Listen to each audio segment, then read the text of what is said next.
Waduh, mana si Arik? Joni? Baik bos.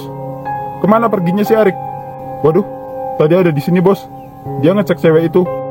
Kejar, cari sampai ketemu. Baik bos.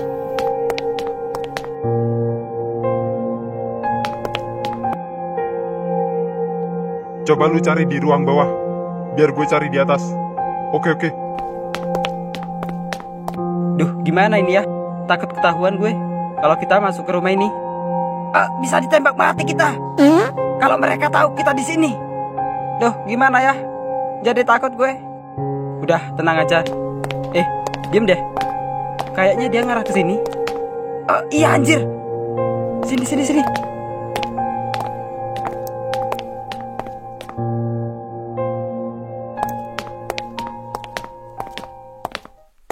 Anjir lah, dia malah diem di situ. Waduh, kayaknya itu bos mereka deh. Bisa jadi sih. Lihat aja bajunya. Duh, gimana ya? Kita nggak bisa keluar dari sini. Nggak tahu juga anjir. Malah nanya gua. Ya kan lu yang bikin kita kejebak di sini.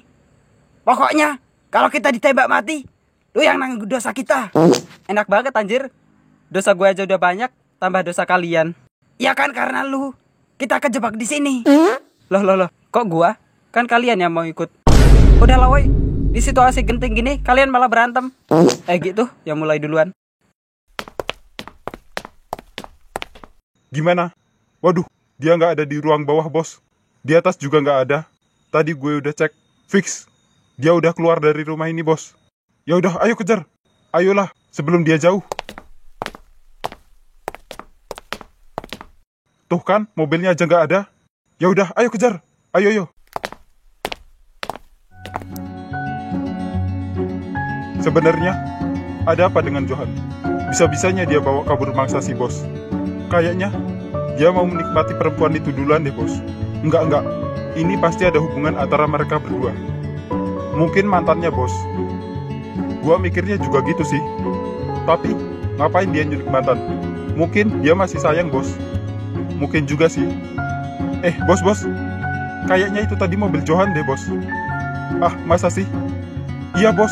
Gue hafal bedanya. Ya udah, ayo putar balik. Baik bos. Gimana ini ya? Kita nggak bisa keluar dari sini. Bisa.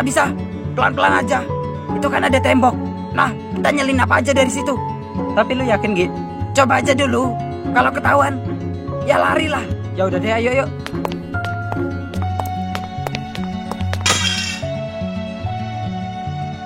Duh, pelan-pelan Ki. Nggak sengaja gue, Den. Ya udah yuk lanjut. Mau kemana lu? Aduh, gimana ini Dan? Kita ketahuan. Aduh, gimana ya? Gue juga panik ini. Tamat sudah riwayat kita. Siapa lu? Apa tujuan lu kesini? Ampun Bang. Kita Cepet jawab. Jangan bergerak. Lepaskan senjatamu. Cepat, lepaskan senjatamu. Iya Pak.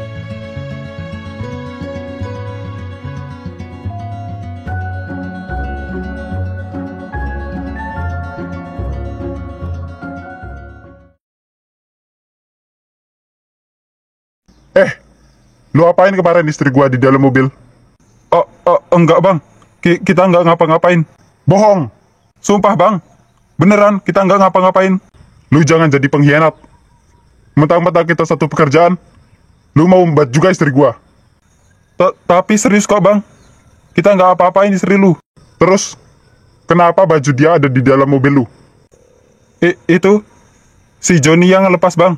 Karena emang bos kan nggak suka cewek berseragam buat dijadikan pelampiasan nafsu. Untung bos belum pulang. Kalau udah pulang gimana coba? Rusak sudah istriku karenamu. Maaf bang, aku nggak tahu kalau itu istrimu.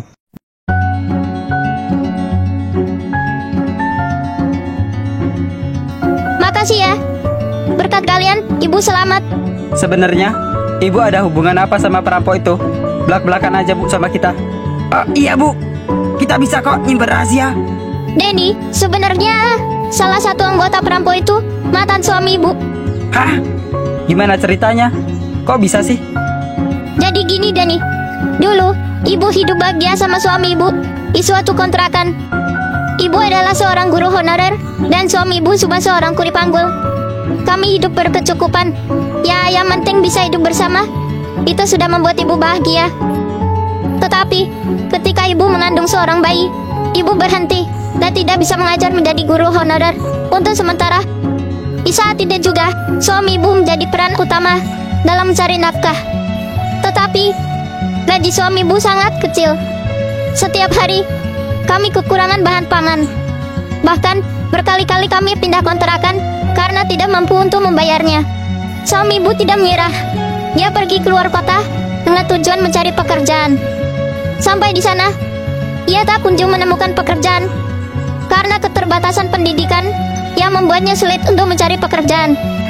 Hingga suatu malam, ada seorang temannya yang datang ke rumah. Ia mengajak suami ibu bekerja di suatu tempat. Suami ibu pun menyetujui. Dan keesokan harinya, ia mulai bekerja. Ibu bahagia karena ia mendapat pekerjaan yang ringan dan gaji yang lumayan cukup. Seminggu seusai itu, yang awalnya bahagia, kini menjadi duka. Karena anak pertama ibu meninggal dunia di rumah itu. Ibu menjadi depresi karena kehilangan sang buah hati. Beberapa minggu setelah itu, suami ibu kembali bekerja di tempat itu. Dan pada suatu hari, ibu tahu apa sebenarnya pekerjaan suami ibu. Pekerjaan apa itu, Bu? Suami ibu bekerja di rumah mewah sebagai utusan untuk mencari dan memilih wanita cantik untuk dijadikan pelampiasan nafsu sang bos. Suatu ketika, suami ibu tidak sengaja menjatuhkan foto ibu di dalam mobil bos. Bos sangat tergiur dan sangat menginginkan tubuh ibu sebagai bahan pelampiasan nafsunya. Mendengar hal itu, suami ibu langsung pulang dan menyuruh ibu untuk pergi dari rumah itu. Di saat itu juga, ibu gugat perceraian dan akhirnya kami berpisah. Tetapi, bos tidak kehabisan cara. Dia terus mengutus anak buahnya untuk mencari ibu. Sampai akhirnya, ibu ketemu kalian. Dia di penjara.